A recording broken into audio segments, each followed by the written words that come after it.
Hi friends, நான் உங்க Rajasekar from PR walks and talks. இது நம்ம யூடியூப் சேனல். நம்ம சேனல்லேருந்து போடக்கூடிய எல்லா கதைகளும் நீங்கள் கேட்கறதுக்காக நம்ம சேனலை சப்ஸ்கிரைப் பண்ணிடுங்க. அப்போ தான் நம்ம சேனல்ந்து போடக்கூடிய வீடியோஸுடைய நோட்டிஃபிகேஷன் உங்களுக்கு வந்துடும். அதை ஓப்பன் பண்ணி எல்லா கதைகளும் நீங்கள் கேட்கலாம். எல்லாம் அற்புதமான அருமையான கதைகளாக கொடுத்துட்ருக்கோம். உங்களுக்கு கண்டிப்பாக பிடிக்கும். உங்கள் ஃப்ரெண்ட்ஸுக்கு ஷேர் பண்ணுங்கள், லைக் பண்ணிடுங்க. இந்த வீடியோவில் இருக்கக்கூடிய கதையும் கேட்டுட்டு இந்த வீடியோனுடைய கமெண்ட் பாக்ஸில் உங்களுடைய கருத்தை பதிவு பண்ணுங்க. ஓகேவா? ஸோ இந்த வீடியோவில் கேட்கக்கூடிய கதை சுஜாதா அவர்கள் எழுதிய ஜோதி ஒரு துப்பறியும் நாவல். இதனுடைய பகுதிகள் தான் பார்த்துட்டு இருக்கோம். அந்த வரிசையில அடுத்த பகுதியை இப்போ இந்த வீடியோல கேட்க போறோம். கேட்கலாமா? முன்கதை சுருக்கம். 20-21 வயசு இருக்கக்கூடிய ஒரு இளம் பெண் ஜோதி தற்கொலை பண்ணிக்கிறாங்க. ராஜேந்திரன் போலீஸ் ஆபீசர் அதை இன்வெஸ்டிகேட் பண்றாரு. ஆனா தற்கொலை பண்ணிக்கிறதுக்கான காரணம் எதுன்னே தெரியல. அடிப்படையான காரணம் இல்லாமையே இருக்கு. எங்க விசாரிச்சாலும் அவன் நல்ல பொண்ணு, அருமையான பொண்ணு, சிரிச்சு சிரிச்சு பேசுவா. நாள் சாயந்தரம் வரைக்கும் கூட சிரிச்சு பேசிக்கிட்டு இருந்தா. சோகமே அவ கண்ணில் இல்லை அப்படிங்கிற மாதிரியான விஷயங்கள் தான் வருது. ஆனா அவருக்கு ஒரு சந்தேகங்கள் இருந்துகிட்டே இருக்கு.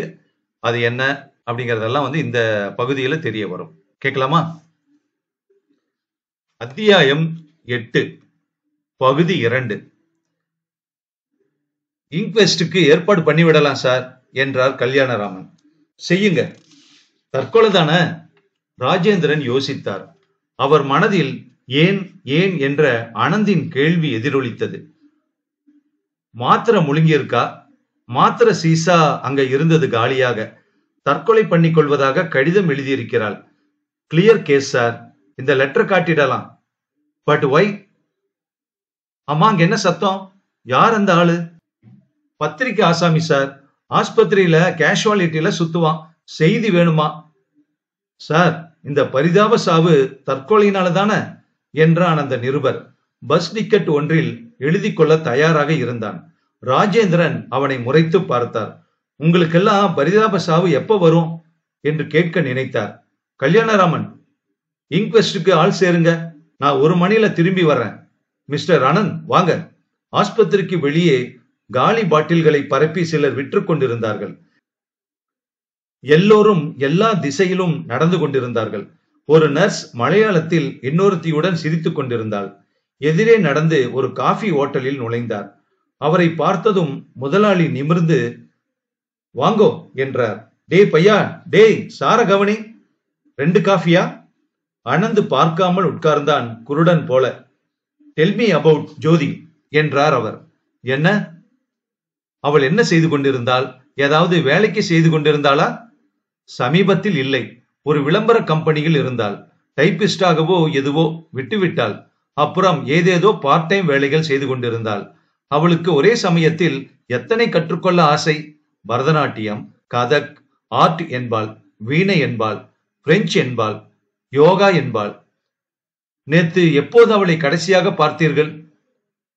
மாலை 6 மணிக்கு. யூ சி, நான் அவளை கல்யாணம் செஞ்சுக்க இருந்தேன். நாங்க நேத்து எங்க திருமணத்தை பத்தி பேசிக்கிட்டு இருந்தோம். ரிஜிஸ்ட்ரார் ஆஃப் மேரேஜ் ஆபீஸ் எங்கிருக்கிறது? பதிவு திருமணத்துக்கு எத்தனை நாள் நோட்டீஸ் கொடுக்க வேண்டும்? என்றைக்கு திருமணம்? சாட்சியாக யார் யார் வரப்போகிறார்கள்? என்றைக்கு ஹனிமூன்? அப்பாவிடம் எப்போது சொல்ல போகிறோம் என்பது பற்றியெல்லாம். அவள் பெற்றோருக்கு தெரியாமல் கல்யாணம் செய்து கொள்வதாக இருந்தீர்களா? 2 பேர் பெற்றோர்களுக்கும் தெரியாமல் தான். அவர்களிடம் எதற்கு சொல்ல வேண்டும்? அவளுக்கு அம்மா கிடையாது. என் அம்மா ஒரு அதை கேட்காதீர்கள். அது வேறு கதை. நீங்கள் என்ன செய்து கொண்டிருக்கிறீர்கள்? நான் ஒரு டிராப் அவுட். என்னிடம் நிறைய மோட்டார் சைக்கிள்கள் இருக்கின்றன. ஓல்டு மேனிடம், அதாவது என்னுடைய அப்பாவிடம் எஸ்டேட் இருக்கிறது. எங்கள் வீட்டில் பணம் நிறைய இருக்கிறது. ஆனால் நான் அவளை காதலித்தேன். அவள் ஒரு கவிதை, முடிந்து போன கவிதை. எவ்வளவு நீளமாக இருந்தது உடல்! It was not Jothi, something else. அவன் சிகரெட்டை அணைக்காமல் அதிலிருந்து மற்றொரு சிகரெட்டை பற்ற வைத்துக் கொண்டான். காஃபியை குடிக்கவில்லை அவன். எதற்காக? ஏன்? அதுதான் புரியவில்லை. ஏதாவது காரணம் இருக்க வேண்டாமா? நேற்று சிரித்தாள். கல்யாணத்தின் போது என்ன சாரி உடித்துக் கொள்ளப் போகிறேன் என்று கூட சொன்னாள். சமைத்துப்பார் புஸ்தகம் வாங்கினாள். எனக்கு விலை உயர்ந்த ஒரு பொருளை கூட வாங்கி கொடுத்தாள். என் தலைமயிரை 1 இன்ச் அவளை வெட்டப்போவதாக சொன்னாள். நான் ஷர்ட் அணிய வேண்டும். பையில் ஜே என்று இனிஷியல் வைத்த கைக்குட்டை வைத்துக் கொள்ள வேண்டும். தினம் தினம் ஷேவ் செய்து கொள்ள வேண்டும். ஷீ இஸ் கான் என்றான். நேற்று அவளை எங்கே சந்தித்தீர்கள்? மவுண்ட் ரோட்டில் ஒரு ரெஸ்டாரண்டில். சந்தோஷமாக இருந்தாளா? ஆமாம், சந்தோஷமாகத்தான் கொப்பளித்தாள். அவளுக்கு சாதாரணமாகவே சிரிக்காமல் பேச தெரியாது. எல்லோருடனும் சுலபமாக பேசுவாள். எனக்கு அவள் பேசுகிற விஷயங்களில் பாதி தெரியாது. சார்த்தார் என்பாள், டைலஸ் தாமன் என்பாள். திடீரென்று ஒரு நிமிஷம் மௌனமாக இருப்பாள். எதற்கு என்று கேட்டால், நிகரகுவாவில் பூகம்பத்தில் இறந்தவர்களுக்கு என்பாள். நாங்கள் சிரிக்காமல் ஒருவரை ஒருவர் கண்ணுக்கு நேராக பார்த்து கொள்வோம். யார் முதலில் சிரிக்கிறார்களோ அவர் தோற்று போக வேண்டும். எப்பொழுதும் அவள்தான் தோற்று போவாள். சிரிக்காமல் பேசாமல் அவளால் இருக்கவே முடியாது. நேற்று உங்களிடம் பேசிவிட்டு அவள் நேராக வீட்டுக்கு சென்றாளா? இல்லை, ஜனார்த்தனனை பார்க்க சென்றாள். நான் தான் மோட்டார் சைக்கிளில் அவளை ஜனார்த்தனன் வீட்டில் கொண்டு போய் விட்டேன். யார் அந்த ஜனார்த்தனன்? அடையாறில் இருக்கிறார். Nice man. அவரிடம் இவள் தினம் மாலை 2 மணி நேரம் பார்ட் டைம் வேலை செய்து வந்தாள். கிளார்க்கு போல. எங்கள் கல்யாணத்திற்கு அவர்தான் சாட்சியாக வருவதாக இருந்தார். பெரிய மனிதர். அவர் வீடு தெரியுமா உங்களுக்கு? அடையாறில் இருக்கிறது. சுறுசுறுப்பான ஆசாமி. 2-3 தடவை பார்த்திருக்கிறேன். அவள்தான் அவரை பற்றி நிறைய சொல்லுவாள். நன்றாக பேசுவார். ஜனார்த்தனன். இந்த பெயரை எங்கேயோ கேள்விப்பட்டிருக்கிறேன். அத்தியாயம் 9. அமைதியாக இருந்தது அந்த பங்களா. அகலமான போர்ட்டிகோ, 2 கார் நிற்கும் அளவுக்கு. வரவேற்புக்காக தாழ்வாரம். அதில் பிரம்பு நாற்காலிகள். நடுவே தலை மட்டும் முழுசாக இருக்கும் புலித்தோல். மேலே உயர்ந்த சட்டம் போட்டு ஒரு போட்டோ மாட்டியிருந்தது. பாரத பிரதமருடன் ஒரு பிரமுகர் பேசிக் கொண்டிருந்தார். இடது பக்கம் தெரிந்த ஆபீஸ் அறையின் கதவின் பாதி தடுப்பின் கீழ் கவுன் அணிந்த பெண்ணின் பளிச்சென்ற வெண்மையான கால்கள் தெரிந்தன. மெலிதாக டைப் அடிக்கும் ஓசை கேட்டது. ஆர் ஜனார்த்தனன் இன் என்று பித்தளை பளபளத்தது. ராஜேந்திரன் நின்று கொண்டிருந்தார். வெகு தூரத்தில் கடலின் அலைகள் கேட்கும் அளவுக்கு மௌனம். பிளீஸ் கமின் சார் என்றது இனிய குரல். உள்ளே நுழைந்ததும் முக்கியமான அரசியல் தலைவர்களுடன் எல்லாம் அந்த பிரமுகரின் போட்டோவை கவனித்தார். மரப்படிகளின் குமிழ் பாலிஷ் செய்து பிரகாசித்தது. வீடே பளபளத்தது. அவர் இறங்கி வந்தார். 50 வயது இருக்கலாம். தலையில் நரை தெரியவில்லை. சாயமாக இருக்கலாம். வில் போன்ற உடம்பு. அனாவசிய சதை இல்லாத உடம்பு. மிக மெல்லிய உதடுகள். சிரித்த போது அத்தனை ஒழுங்காக அழகாக அவர் பல்வரிசை இருந்தது. உட்காருங்கள். கூர்மையான கண்கள். உங்களுக்கு சிரமம் தருவதற்கு மன்னிக்க வேண்டும். என் பெயர் ராஜேந்திரன், போலீஸ் ஆபீசர். அவர் உடைகளில் உயர்தர எளிமை தெரிந்தது. அவரிடம் மெதுவான வாசனை இருந்தது. மேல்நாட்டு வாசனை. போலீஸ்? ஐபிஎஸ்ஆ? ஆமா சார். மெட்ராஸ் ஸ்டேட்டுக்கு எதுக்கு ஆட் பண்ணீங்க? ராஜேந்திரன் புன்னகைத்தார். எனக்கு கமிஷனரை தெரியும். அப்படியா? What will you have? Whisky? Oh no, நான் டியூட்டியில குடிக்கிறது இல்ல. டியூட்டியில வந்திருக்கீங்களா? உட்காருங்களேன். 2 தடவை சொல்ல வேண்டுமா என்ன? உட்கார்ந்தார். டெலிபோன் மணி அடித்தது. யாரோ எடுத்தார்கள், பேசினார்கள், வைத்தார்கள். என்ன விஷயம் சொல்லுங்க. ஜோதி என்ற ஒரு பெண் உங்களிடம் பார்ட் டைமாக வேலை செய்து கொண்டிருந்தாளே. ஜோதி? ஜோதி? Wait a minute. தெரியும். நேற்று கூட வந்திருந்தாளே. அவள் இறந்து விட்டாள். வாட்? தற்கொலை செய்து கொண்டு விட்டாள். சூசைட்? Don't tell me. நான் நேற்று அவளை பார்த்தேன்.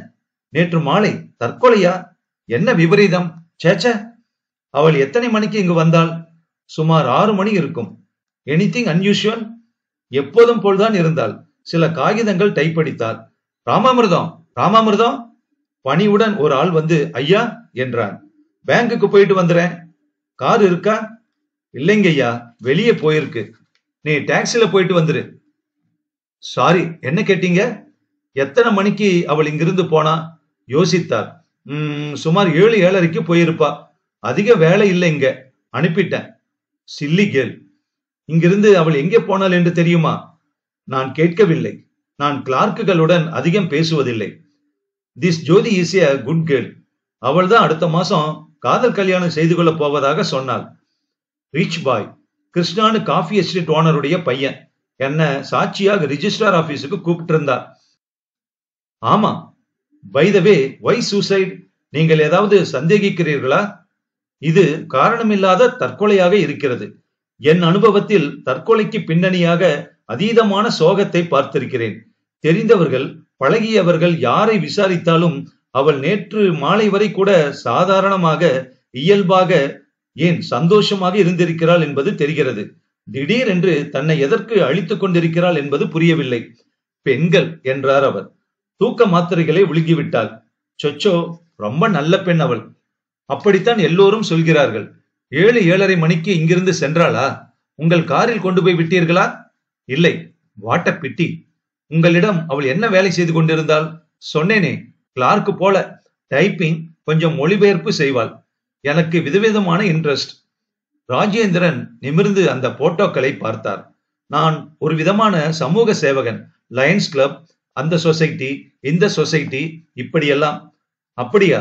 அதுதான் உங்கள் முகம் எனக்கு பரிச்சயமான முகமாக இருக்கிறது. It's all in the game. ஏன் அப்படி பாக்குறீங்க? இல்ல சார், உங்க முகத்தை நான் வேறு ஏதோ சூழ்நிலையில பார்த்திருக்கேன். உங்க புகைப்படத்தை. எங்க? ஓ, அதுவா? அது வேறு வாழ்க்கை. நான் எழுதுவேன், புத்தகங்கள் எழுதுவேன். ஓ எஸ், தமிழில் எழுதுவீர்கள் இல்லை? உங்கள் மொழிபெயர்ப்பு கூட வீக்லியில் வந்திருக்கிறது, புகைப்படத்துடன். நல்ல ஞாபக சக்தி உங்களுக்கு. நீங்கள் ஒரு நல்ல போலீஸ் ஆபீசர். எவ்வளவு புத்தகங்கள் எழுதியிருக்கிறீர்கள்? நிறைய. நாவல், சிறுகதை, பிரயாணம். ரொம்ப சந்தோஷம் சார். நீங்கள் நான் சந்திக்கும் 2வது எழுத்தாளர். 2வது என்றால் எனக்கு பிடிக்காது. Who is the first? Sujatha. On the Gracie chap? எனக்கு அவரை தெரியும். நான் உங்கள் லெவலில் ஒரு போலீஸ் ஆபீசரை இதுவரை சந்தித்ததில்லை. நான் பார்த்ததெல்லாம் கமிஷனர், ஐஜி, இப்படித்தான். நீங்கள் இவ்வளவு அக்கறையுடன் ஒரு கேஸை எடுத்துக்கொண்டு விசாரிப்பது எனக்கு திருப்தியை தருகிறது. I wish you luck. வந்தனம். சிரமத்திற்கு மன்னிக்கவும். இருங்கள், காஃபி கொண்டு வர சொல்கிறேன். முந்தா நாள் தான் ஐஜியுடன் பேசிக் கொண்டிருந்தேன். மறுபடி இவனை தெரியும், அவனை தெரியும் என்று பயம் காட்டுகிறான். உங்கள் கதைகளில் சிலவற்றை படித்திருக்கிறேன் நான். உங்களுக்கு பிடித்திருந்ததா? அன்கன்வென்ஷனல். எந்த விதத்தில்? சில ஆசாமிகள் சட்டத்துக்கும் சமூக நியதிகளுக்கும் அப்பாற்பட்டவர்கள் என்று ஒரு தடவை எழுதியிருந்ததாக ஞாபகம். நான் நீட்சேயின் சிஷ்யன். நீட்சேயின் கருத்துக்களே 2ஆம் உலகப் போருக்கு அடிப்படையான காரணம் என்று சொல்லுகிறார்கள். எல்லா புரட்சிகளுக்கும் ஒரு தனி மனிதனின் கருத்துகள் தான் காரணமாக இருக்கும். வால்டேர், ரூசோ, மார்க்ஸ், இப்படி. காஃபி வந்தது. அதை சூட்டோடு குடித்தார் ராஜேந்திரன். இது 3வது. இனி காஃபி கூடாது. Ulcer and all that. இன்றைக்கு வாழுங்கள். உங்களுக்கு அல்சர் வருவதற்குள் இந்த உலகம் வாழ லாயக்கில்லாத இடமாகி விடலாம். அதற்குள் அல்சர் வந்து விடலாமே. வாசலில் ஒரு காரின் ஹாரன் கேட்டது. காரின் கதவு மூடும் சப்தம் கேட்டது. வெள்ளை சீருடை அணிந்த ஒரு டிரைவர் மரியாதையுடன் உள்ளே வந்து ஜனார்த்தனனையே பார்த்து கொண்டு ஓரமாக நின்றான். இருப்பா, வெளியே போகணும் என்றார் அவர். உங்க காரா சார் என்றார் ராஜேந்திரன். ஆம் என்றார் அவர். ராஜேந்திரன் மனதில் மிக வேகமாக எண்ணங்கள் ஓடின. அந்த காரின் ஹாரன் மறுபடி அவர் மனதில் ஒலித்தது. இரட்டை சுருதி படைத்த வினோதமான ஹாரன். ஹாரன் புது மாதிரியாக இருக்கிறதே என்றார் ராஜேந்திரன். மெட்ராஸ்ல இது மாதிரி ஒண்ணுதான் இருக்கு. ஜெர்மனியில இருந்து வரவழைச்சேன். அந்த கார் ஒரு விதமா ஊதிச்சிங்க. ஆரன் இல்ல, ஆரன் அமுக்கறாங்களே, அது ஒரு மாதிரியா சவுண்டா இருந்தது. எல்லா காரையும் போல இல்ல. 2-3 தினுசா சத்தம் வந்தது. அப்ப என்று ஆரம்பித்து நிறுத்தினார் ஜனார்த்தனன். இன்னும் ஒரே ஒரு கேள்வி என்றார் ராஜேந்திரன். என்ன? நீங்கள் என்கிட்ட பொய் சொன்னீங்க. ஜனார்த்தனின் முகம் தீவிரமாகியது. என்னது? போலீஸ்காரனிடம் பொய் சொல்வது நல்லதில்லை. What do you mean? நீங்கள் அந்த பொண்ண ஜோதிய நேற்று இரவு அவள் வீட்டில் காரில் கொண்டு போய் விட்டிருக்கிறீர்கள், சுமார் 10:30 மணிக்கு. நானா? நேற்றைக்கா? ஆம். அவர் புருவங்கள், நெற்றி எல்லாம் பின்னிக் கொண்டன. முதல் தடவையாக அவர் முகத்தில் ஸ்திரமாக இருந்த மெல்லிய சிரிப்பு மறைந்தது. எப்படி சொல்கிறீர்கள்? உங்கள் கார் அங்கு வந்ததற்கு ஆதாரம் இருக்கிறது. நீ போப்பா என்று டிரைவரை அனுப்பினார். நீங்க என்ன சொல்றீங்க? என்னிடம் உண்மையை மறைக்க வேண்டாம் என்று. அவர் சற்று யோசித்தார். ஆல்ரைட், நான் சொன்னது பொய். உங்களுக்கு உண்மை வேண்டுமில்லையா? ஆம். நான் சொல்ல போவது ரசிக்கும்படியாக இருக்காது. எப்போதுமே உண்மை அப்படித்தானே. மாடிக்கு வாங்களேன். உங்களுக்கு நேரம் இருக்குமா? நிறைய இருக்கிறது. அத்தியாயம் 10. எத்தனை சௌகரியம், எத்தனை செல்வம்! ஏர் கண்டிஷனர், விலை உயர்ந்த முதுகுகள் உடைய புத்தகங்கள், ஆயில் சித்திரங்கள், படுக்கை அறை, சந்தன யானைகள், மேலும் போட்டோக்கள், அகலமான radiogram, cassette tape recorder, transistor, கண்ணாடிக்கு பின் மேல்தட்டு சாராய வகைகள். Mister Rajkumar. Rajendran sir. Mister Rajendran, இந்த ஜோதிங்கிற பொண்ண எனக்கு தெரியும், நன்றாக தெரியும், நெருக்கமாக தெரியும். அவள் ஏன் தற்கொலை செய்து கொண்டாள் என்று தெரியாமல் தவிக்கிறீர்களே. நான் சொல்வதை கேட்டதும் உங்களுக்கு புரியும். அவர் ஒரு சிறிய பெட்டியில் இருந்து நிதானமாக ஒரு சீசாவை எடுத்து ஒரு சிறிய மாத்திரையை எடுத்து வாயில் போட்டுக்கொண்டு தண்ணீர் குடித்தார். அந்த அலமாரி முழுவதும் மருந்துகளும் மாத்திரைகளும் நிறைந்திருப்பதை ராஜேந்திரன் கவனித்தார். அவள் சென்ற 9 மாதங்கள் என்னிடம் வேலையில் இருந்தாள். அவளேதான் வந்தாள். ஜோதியை நீங்கள் பார்த்திருக்க மாட்டீர்கள். அழகான பெண், நடுத்தர உயரம், அந்த கண்கள், வயதுக்கு அதிகமான புத்திசாலித்தனம், அவசரம், எப்போதும் அவசரம், நாளை மறுநாளே இறந்து விடுவது போல அவசரம் அவளுக்கு. சுதந்திரமான பெண். சுதந்திரமான என்றால் சுலபமாக சிநேகிக்கும் பெண். அழகான பறவை, ஆர்வமுள்ள அழகான பறவை. என் எழுத்தை ஒன்று விடாமல் படித்து என் எழுத்தில் மோகம் கொண்டு என்னை சந்திக்க வந்தாள். என் எழுத்தில் இருந்த வித்தியாசமான சில விஷயங்கள் அவளை கவர்ந்தன. அவளும் என்னை கவர்ந்தாள். அதற்காகத்தான் அவளுக்கு வேலை கொடுத்தேன். எனக்கும் அவளுக்கும் ஒரு வினோதமான உறவு இருந்தது. பெரும்பாலான சமயம் நான் அவள் தந்தை போலத்தான் இருந்தேன். பெரும்பாலான சமயம், ஆஃப்டர் ஆல், எனக்கு வேலையில் கல்யாணம் ஆகியிருந்தால் அவள் வயதுக்கு ஒரு பெண் இருக்கலாம் இல்லையா? அவள் என்னை ஒரு விதமான ஆசிரியராக கொண்டாள். ஒருவித கைடு மாதிரி, அல்லது அந்தரங்க சிநேகிதன்றி, அல்லது ஒருவித கன்ஃபெஷனல் மாதிரி. அவள் சந்தித்த பல அனந்தராம் பற்றி சொன்னாள். அவனை அடுத்த மாதம் கல்யாணம் செய்து கொள்ள தீர்மானித்ததை பற்றி. இந்த விஷயத்தில் அவள் மனம் தீர்மானம் இல்லாமல் எத்தனையோ நாட்கள் ஊசலாடியதை பற்றி எல்லாம். நான் அவள் மேல் நிறைய பாசம் வைத்திருந்தேன். ஆனால் கல்யாணம் போன்ற அந்தரங்க முடிவுகளில் தலையிடவில்லை. அவளே என்னை கேட்டாள். புரொஃபசர் என்பாள். அவள் என்னை காதலிப்பது உண்மையா? அவளே என்னை கேட்பாள். புரொஃபசர் என்பாள்.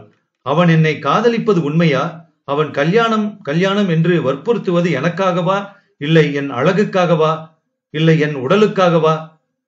என் சித்தாந்தம் எல்லா காதலும் உடலுக்காகத்தான் என்பது. என்னிடம் எத்தனை அப்பட்டமாக பேசுவாள் தெரியுமா? புரொஃபசர், எனக்கு 21 வயது, ஊட்டுரிமை இருக்கிறது.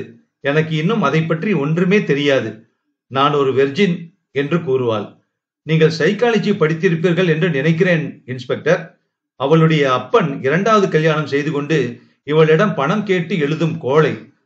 அவள் சித்தி எல்லோருடனும் சிரித்து பேசுவாளாம். அவளுடைய தந்தை அதை பார்த்து கொண்டிருப்பாராம். அவள் மனதில் தந்தை வடிவம், ஆதர்சமான தந்தை வடிவம் ஏற்படவே இல்லை. அவள் மனதில் ஆதர்ஷ தந்தை, அன்பு, கருணை எல்லாம் கொண்டவராக இருக்க வேண்டும். பிலாசபி படித்திருக்க வேண்டும். கலை பற்றி பேச வேண்டும். சற்று வித்தியாசமாக எழுத தெரிந்திருக்க வேண்டும் என்றெல்லாம் எதிர்பார்த்தாலோ என்னவோ, அல்லது அவள் உள்மனதில் செக்யூரிட்டி தேவையாக இருந்தது.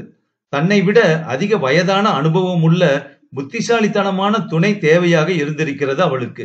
அதனால்தான் அனந்தராமனை மணப்பதில் அவளுக்கு அத்தனை தயக்கமும் சந்தேகமும் இருந்திருக்கிறது. அவள் தன் கன்னிமையை சக வயது ஆணிடம் விளக்க விரும்பவில்லை. அனுபவமும் திறமையும் மென்மையும் கலந்தவரிடம்தான் தன்னை திறந்து கொள்ள விரும்பி இருக்கிறாள். அவள் வேறு விதமானவள். அவள் முதலில் இருந்தே என்னிடம் எதையோ எதிர்பார்த்திருக்கிறாள்.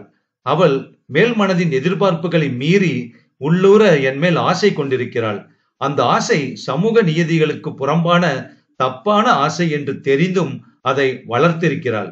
அதன் கவர்ச்சியை அவளால் தவிர்க்க முடியவில்லை. அவள் என்னை காதலித்திருக்கிறாள்.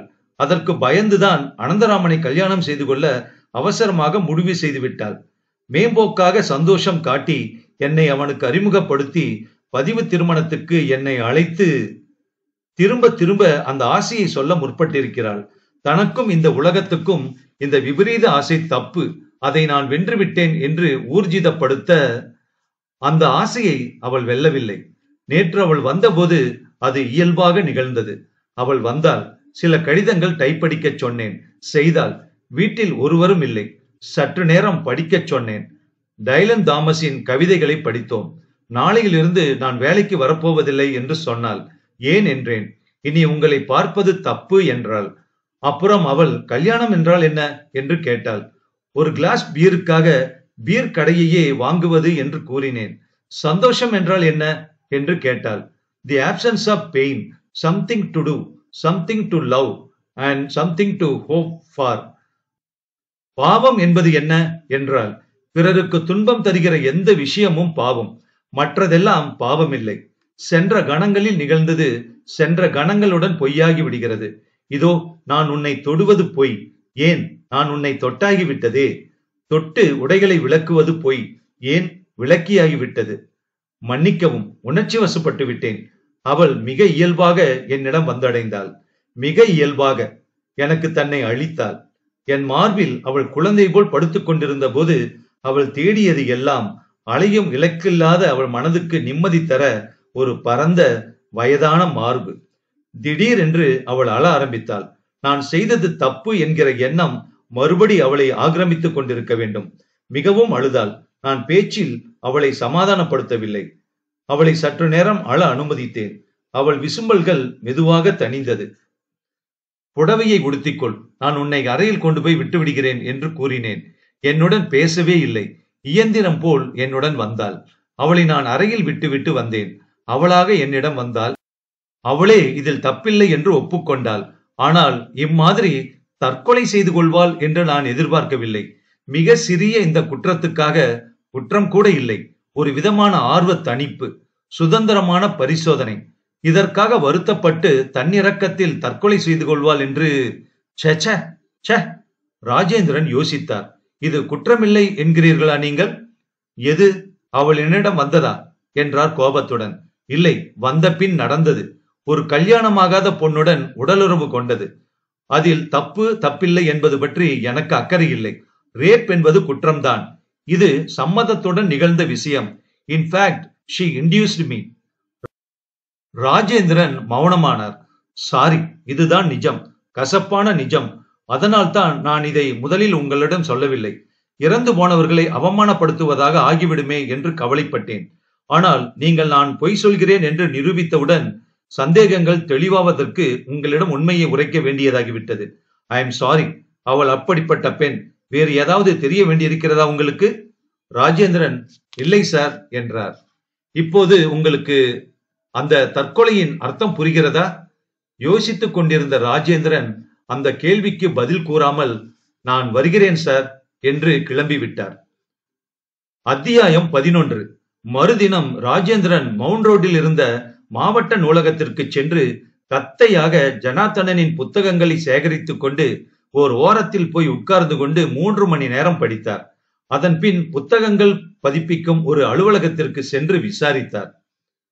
அத்தியாயம் 12 மற்றும் இறுதி அத்தியாயம். மரங்கள் அடர்ந்திருந்த அந்த ரெஸ்டாரண்டில் தனியாக உட்கார்ந்து கொண்டிருந்தேன். ஹலோ என்று சப்தம் கேட்டு திரும்பினேன். ராஜேந்திரனை எனக்கு டெல்லியில் இருந்து தெரியும். 2 வருஷம் டெப்டேஷனில் இருந்தார், சிபிஐ அலுவலகத்தில். ராஜேந்திரன் கடந்த 2 வருஷங்களில் அதிகம் மாறவில்லை. சற்று இளமையாக கூட இருந்தார். அவர் அதிகம் பேச மாட்டார். அவரை மிகவும் தோண்டி கேட்டால் சுவாரஸ்யமான விஷயங்கள் வெளிவரும். என்னை விட சிறியவர்தான். இருந்தாலும் அவரை அவன் என்று அழைக்க எனக்கு மனம் வந்ததில்லை. அவர் சிரிப்பில் சிக்கனம் இருக்கும். நாம் பேச பேச மிகவும் கிரகித்துக் கொள்வார். அரசியல் நிலைமையை பற்றி அதிகம் பேச மாட்டார். போலீஸ்காரன் வெளியே நின்று பார்த்து கொண்டிருக்க வேண்டும், தலையிடக்கூடாது. ஹலோ ராஜேந்திரன், ஸ்டேட் சர்வீஸுக்கு மறுபடி வந்து விட்டீர்களா? ஓ எஸ், நீங்க டெல்லியை விட்டதும் நானும் விட்டு விட்டேன். நீங்கள் பெங்களூரில் இருப்பது எனக்கு தெரியும். இன்ஃபேக்ட் உங்களை வந்து பார்க்கலாம் என்று கூட இருந்தேன். I am so glad to see you. ஆம், it is a pleasant surprise. நான் உங்களிடம் பேச வேண்டும் என்றார் ராஜேந்திரன். உட்காருங்களேன். நான் இன்று இரவு பெங்களூர் மெயில் புறப்படுகிற வரை ஃப்ரீதான். சென்ற வாரம் நான் மற்றொரு எழுத்தாளரை பார்த்தேன். ஜனார்த்தனன் தெரியுமல்லவா உங்களுக்கு? தெரியும். What do you think of him? I don't think of him. அவர் கூட ஏறக்குறைய உங்களை பற்றி அப்படித்தான் ஏதோ சொன்னார். நான் அவர் எழுத்தை பற்றி கேட்கவில்லை, அவரை பற்றி. அந்த ஆளை நான் சந்தித்ததே இல்லை, தெரியாது எனக்கு. அந்த ஆள் ஒரு கொலை செய்துவிட்டு சுதந்திரமாக இருக்கிறார் என்று நினைக்கிறேன் என்றார் ராஜேந்திரன். வாட்? ராஜேந்திரன் மாறித்தான் விட்டார். சாதாரணமாக இவ்வளவு அழுத்தம் திருத்தமாக பேச மாட்டார். போன வெள்ளிக்கிழமை நான் ஒரு தற்கொலை கேஸை விசாரித்துக் கொண்டிருந்தேன். ஒரு பெண், பெயர் ஜோதி, 21, கல்யாணம் செய்து கொள்ள இருந்தாள். தூக்க மாத்திரைகளை விழுங்கிவிட்டாள். தற்கொலை செய்து கொள்வதாக கடிதம். கல்யாணம் செய்து கொள்ள போகிற பையனுக்கு அனுப்பிவிட்டு இறந்து விட்டாள். முதலில் ஒரு ரூட்டில் தான் நினைத்தேன். கொஞ்சம் தீவிரமாக விசாரித்தேன். பெண் மிக சந்தோஷமாக இருந்திருக்கிறாள். தற்கொலையா? விசாரித்தேன்.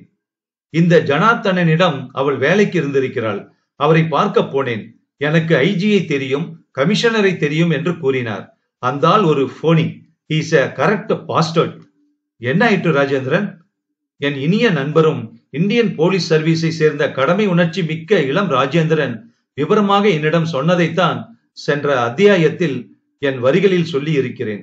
மூன்றாவது கோகோ கோலாவை மெதுவாக உறிஞ்சிக்கொண்டே வாட் டு யூ திங்க் என்றார் அவர். என்ன சொல்வது என்றே தெரியவில்லை. I am confused. தற்கொலை செய்து கொண்டதற்கு என்ன காரணம்? ஜனார்த்தனன் சொன்னது நடந்திருந்தால் அது ஒரு காரணமாக இருக்கலாம். ஜனார்த்தனன் சொன்னது நடக்கவே இல்லை என்றார் ராஜேந்திரன். அப்படியா? ஆம், அப்படித்தான் நான் நினைக்கிறேன். ஏன் ராஜேந்திரன்? ஒரு பெண் ஒரு எழுத்தாளனின் எழுத்திலும் உபதேசங்களிலும் மயங்கி தன்னை, தன் உடலை அவனுக்கு அர்ப்பணம் செய்வாள் என்பதை என்னால் நம்ப முடியவில்லை. அதுவும் வயதானவருடன். இந்த வயதானவன் யார்? பிரம்மச்சாரி. 50 வயது வரை திருமணம் செய்து கொள்ளாதவனிடம் ஒருவித தப்பு நிச்சயம் இருக்க வேண்டும். இந்த ஜனார்த்தனனின் புத்தகங்களை 3 மணி நேரம் ஒழுங்காக படித்தேன். கருத்துக்கள் எல்லாம் பர்வர்டட். நீட்சேயின் சிஷ்யராம். நீட்சே என்ன சொல்கிறார்? பெண்ணிடம் போகிறாயா, எங்கே உன் சவுக்கு என்கிறார். அவர் புத்தகங்களில் நான் கண்டுபிடித்ததெல்லாம் இந்த மாதிரி வக்கிரமான கருத்துக்கள். உனக்கு ஒரு பொருள் கிடைக்கவில்லை என்றால் அதை அழித்து விடு. எதிலும் தப்பில்லை, எதிலும் அர்த்தமில்லை. கொள்வதில் நம்பிக்கை, கொள்வது இயற்கைக்கு ஏற்ற நிகழ்ச்சி, கொள்வதில் சந்தோஷம் இருக்கிறதாம். இதையெல்லாம் விட முக்கியமான ஒன்றை அவர் எழுத்தில் நான் கண்டுபிடித்தேன். அந்த பெண் எழுதிய தற்கொலை கடிதத்தில் அது இன்னும் எனக்கு ஞாபகம் இருக்கிறது சார். இந்த கடிதத்தை நீங்கள் படிக்கும் போது நான் உயிருடன் இருக்க மாட்டேன். யாவற்றுக்கும் வந்தனம், என்னை மன்னித்து விடுங்கள். இந்த யாவற்றுக்கும் என்கிற பிரயோகம் என்னை கவர்ந்தது. ஜனார்த்தனனின் ஒரு புத்தகத்தில் மட்டும் இந்த யாவற்றுக்கும் என்ற வார்த்தை பிரயோகத்தை 18 தடவை பார்த்தேன். எழுத்தாளர்களின் இப்படிப்பட்ட பிரத்யேகமான வார்த்தைகளும் நடையும் அவர்களை சுலபத்தில் காட்டி கொடுத்துவிடும். இதற்கு என்ன அர்த்தம்? சொல்கிறேன். அவர் புத்தகத்தை பதிப்பித்த அலுவலகத்திற்கு சென்று விசாரித்தேன். அவர் புத்தகம் ஒன்று அச்சில் இருந்தது. அதன் கைப்பிரதியை பார்த்தேன். அதன் கைப்பிரதியை யார் எழுதியது தெரியுமா? அந்த ஜோதி. அந்த தற்கொலை கடிதத்துக்கு மறுபடி வருவோம். அது அனந்தராமனுக்கு காலை முதல் தபாலில் கிடைத்திருக்கிறது. இரவு எப்போதோ தபாலில் சேர்த்திருக்கலாம். அதிகாலை தான் அடையாறு தபால் ஆபீஸில் இருந்து கிளியர் ஆகி இருக்கிறது. தனித்தனியாக இந்த துண்டுகளை எல்லாம் சேர்த்தால் என்ன புலப்படுகிறது? அந்த கடிதம் அது ஜோதி எழுதியதுதான். ஆனால் தற்கொலை எண்ணத்துடன் எழுதியதல்ல. ஜனார்த்தனனிடம் அவள் கிளார்க் உத்தியோகம் பார்க்கவில்லை. அவர் சொல்ல அவள் கதைகளை கைப்பிரதி எடுத்திருக்கிறாள். அதுதான் அவள் உத்தியோகம். கதை சொல்வது போல், ஒரு கதையின் பகுதி போல், ஒரு கதையின் ஆரம்பம் போல் அந்த கடிதத்தை அவள் எழுதி வைத்திருக்கலாம். அனந்தை அவள் நீங்கள் என்று கூப்பிட்டதே இல்லை, அது உறுதி. அப்போது அந்த கடிதம் பொய். பின் என்னதான் நடந்தது என்றேன் நான். நான் நடந்தது என்று சொல்லவில்லை, நடந்திருக்கலாம் என்று சொல்கிறேன். ஜோதி அவருக்காக உருகினாள் என்று சொன்னார். ஜனார்த்தனன் அந்த ஜோதிக்காக உருகி இருக்கலாம். அவள் கல்யாணம் செய்து கொண்டு போகிறாளே, என்னை விட்டு விட்டு போகிறாளே. உலகிலேயே பெரிய எழுத்தாளன் என்னை விட்டு விட்டு ஒரு தலை கலைந்த இளைஞனை மணக்கப் போகிறாளே, என்னையே சாட்சிக்கு கூப்பிடுகிறாளே. ஜோதி ஒரு அழகான பெண். வயதாவது எவ்வளவு வருத்தம் தருவது. இந்த புத்திசாலி பெண் எனக்கு கிடைக்கவில்லையே. பொறாமை மனதில் எரிகிறது. கடைசியாக அவள் அவரிடம் விடைபெற வருகிறாள். உனக்கு ஒரு பொருள் கிடைக்கவில்லை என்றால் அதை அழித்து விடு. அவளை கதையை பிரதி எடுப்பது போல அந்த கடிதத்தை எழுத வைத்திருக்கலாம். அவளுடன் பேசிக் கொண்டிருந்து விட்டு அவள் கிளம்பும் முன் அவளுக்கு காஃபி தருவது போல அல்லது ஓவல்டீன் தருவது போல அந்த மாத்திரைகளை கலந்து கொடுத்திருக்கலாம். அப்புறம் அவளை அழைத்து சென்று பத்திரமாக வீட்டில் சேர்த்து படுக்க வைத்திருக்கலாம். திரும்பி வந்து கதையின் பகுதி போல டிக்டேட் பண்ணப்பட்ட அந்த கடிதத்தை மடித்து உரையில் இட்டு விலாசம் டைப் அடித்து தபாலில் சேர்த்திருக்கிறார். என்ன சொல்கிறீர்கள்? மை காட், நடந்திருக்கலாம். உடனே அந்த ஜனார்த்தனனை கைது செய்வதுதானே. எப்படி? எந்த ஆதாரத்தில்? உங்களுக்கு சிஆர்பிசி தெரியாது. பிரைமா ஃபேசியாக ஒரு கேஸ் இருக்க வேண்டும், மோட்டிவ் இருக்க வேண்டும், காரணம் இருக்க வேண்டும். இங்கே காரணம் அவர் நாவல்களில் தெரியும் வக்கிரமான எண்ணங்கள். அது செல்லாது. அவர் அவளை அந்த கடிதத்தை எழுத வைத்தார் என்று எப்படி நிரூபிப்பது? அந்த கைப்பிரதிகளை காட்டியா? போதாது. அவர் அவளை கொன்றார் என்று எப்படி அவர் கொடுத்ததை கலந்ததை கொண்டு விட்டதை கடைக்காரன் பார்த்தான். ஆனால் அதுவும் போதாது. வீட்டுக்கு கொண்டு வந்து விட்டதில் எந்த தப்பும் இல்லை. எல்லாவற்றிலும் ஓட்டைகள் இருக்கின்றன. இந்த கேஸ் மாஜிஸ்ட்ரேட் கோர்ட்டை கூட தாண்டாது. மற்றொரு விஷயம் ராஜேந்திரன், இது முழுவதும் உங்கள் வியூகங்களிலிருந்து அமைக்கப்பட்டதில்லையா? அப்படி நடந்திருக்கலாம், இப்படி நடந்திருக்கலாம் என்று நீங்கள் நினைக்கும் ஒரு விதமான எக்ஸ்பிளனேஷன். இது முழுவதும் சப்ஜெக்டிவ் இல்லையா? உண்மைதான். நீங்கள் சொல்லும் விதத்தில் அந்த வகையில் அந்த நிகழ்ச்சி நடந்திருப்பதற்கு வன்மையான ஆதாரங்கள் இருக்கின்றன. இதையே வேறு முறையில் நினைத்து பார்த்தால் ஜனார்த்தனன் சொல்வது உண்மையாக இருப்பதற்கும் பாதி பாதி சான்ஸ் இருக்கிறதல்லவா? மனித மனம் விசித்திரமானது. ஒரு பெண் அவ்வாறு ஒரு வயதான ஆசாமியுடன் உறவு கொள்ள நினைப்பது முழுவதும் சாத்தியமில்லாமல் இல்லை. மேலும் யாவற்றுக்கும் என்ற வார்த்தை பிரயோகம் ஜோதிக்கு ஜனார்த்தனனின் புத்தகங்களை அடிக்கடி படித்ததால் பழக்கமாகி இருக்கலாம் அல்லவா? ஆகவே ஜனார்த்தனன் சொன்னது நடந்திருப்பதற்கும் அதன் பின் அதன் தன்னிறக்கத்தில் கடிதத்தை எழுதி தபாலில் சேர்த்துவிட்டு தற்கொலை செய்து கொள்வதற்கும் அல்லது நீங்கள் சொன்னவாறு நடந்ததற்கும் சமமான சாத்தியம் இருக்கிறது என்று சொல்லலாமா? ராஜேந்திரன் யோசித்தார். ஆம், சமமான சாத்தியம்தான். நான் போலீஸ் ஆபீசர். என் கடமைகளில் ஒன்று சந்தேகிப்பது, மந்திரிகள் வந்தால் சாலையை பாதுகாப்பது, டெஸ்ட் மேட்சில் கூட்டங்களை ஒழுங்குபடுத்துவது, சில திருடர்களையும் ஜேப்படிக்காரர்களையும் கள்ளக்கடத்தல்காரர்களையும் பெண்களை வைத்து வியாபாரம் செய்பவர்களையும் திருட்டு டிக்கெட் விற்பவர்களையும் ஜனார்த்தனன் போன்ற பெரிய மனிதர், பாரத பிரதமருடன் படம் எடுத்துக் கொண்டவர், எழுத்தாளர், சமூக சேவகர், சூப்பர்மேன், ஐஜியை தெரிந்தவர், கமிஷனருடன் அளவலாபுபவர் எல்லோரையும் சந்திப்பது என் கடமையின் அம்சம். ஆனால் என் மனதில் சமாதானம் இல்லை. சந்தேகம் விலகவில்லை.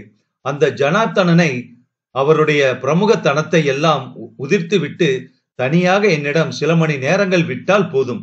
ஐ want to beat the hell out of him. கூடாது, முடியாது. உரிமைகள். இத்தனை பொறுமையாக இருந்து கேட்டுக்கொண்டதற்கு வந்தனம் சார். பெங்களூர் வந்தால் பார்க்கிறேன். குட் நைட், வருகிறேன். ராஜேந்திரன் மெதுவாக கிளம்பி சென்றதை நான் கவனிக்கவில்லை. நான் சிந்தித்துக் கொண்டிருக்கிறேன். என்னதான் நடந்தது? சுஜாதா அவர்கள் எழுதிய ஜோதி துப்பறியும் நாவல் நிறைவு பெற்றது. சுஜாதா அவர்கள் எழுதின எல்லா கதைகளுமே, குறிப்பா துப்பறியும் நாவல், கிரைம் நாவல் எல்லாத்திலுமே கண்டிப்பா அந்த தப்பு பண்ணவ யாரு அப்படிங்கறது தெரிஞ்சிரும். துப்பறிஞ்சு அதை கண்டுபிடிச்சிருவாங்க. ரொம்ப ரொம்ப வித்தியாசமானது இந்த கதை. ஏன்னா எந்த வகையில யோசிச்சாலும் ஜனார்த்தனன் தான் தப்பு பண்ணாங்கிறது தெரியுது.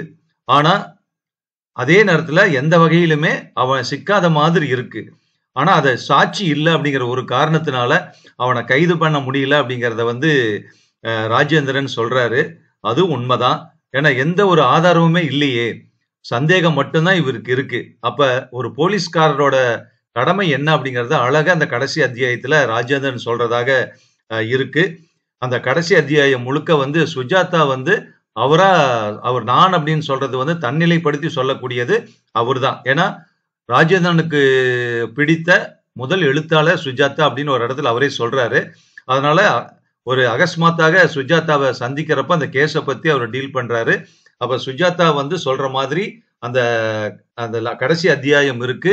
அவர் சொன்ன விஷயத்தை எல்லாம் வச்சுதான் நான் இதுக்கு முந்தின அத்தியாயங்கள் எல்லாமே தொடக்கத்திலிருந்து நான் எழுதியிருக்கேன் அப்படிங்கிற மாதிரி கதையில சொல்லியிருக்காரு. ரொம்ப ரொம்ப வித்தியாசமா இருக்கு. இப்போ ராஜேந்திரன் கிளம்பி போனதுக்கு அப்புறம் சுஜாதா அவர்களுக்கு அவருக்கே ஒரு விஷயம் தோணுது, என்னதான் நடந்திருக்கும் அப்படிங்கிற ஒரு விஷயம். அது அவருக்கே ஒரு குழப்பமா தான் இருக்கு. அருமையா ஒரு வித்தியாசமான இந்த கதையை முடிச்சிருக்காங்க. நல்ல கதை, எனக்கு ரொம்ப பிடிச்சிருக்கு. ஸோ இந்த நாவல் சம்பந்தப்பட்ட உங்க கருத்தை இந்த வீடியோ கமெண்ட் பாக்ஸ்ல பதிவு பண்ணுங்க. ஓகேவா? இன்னொரு கதையில சந்திக்கலாம். நன்றி.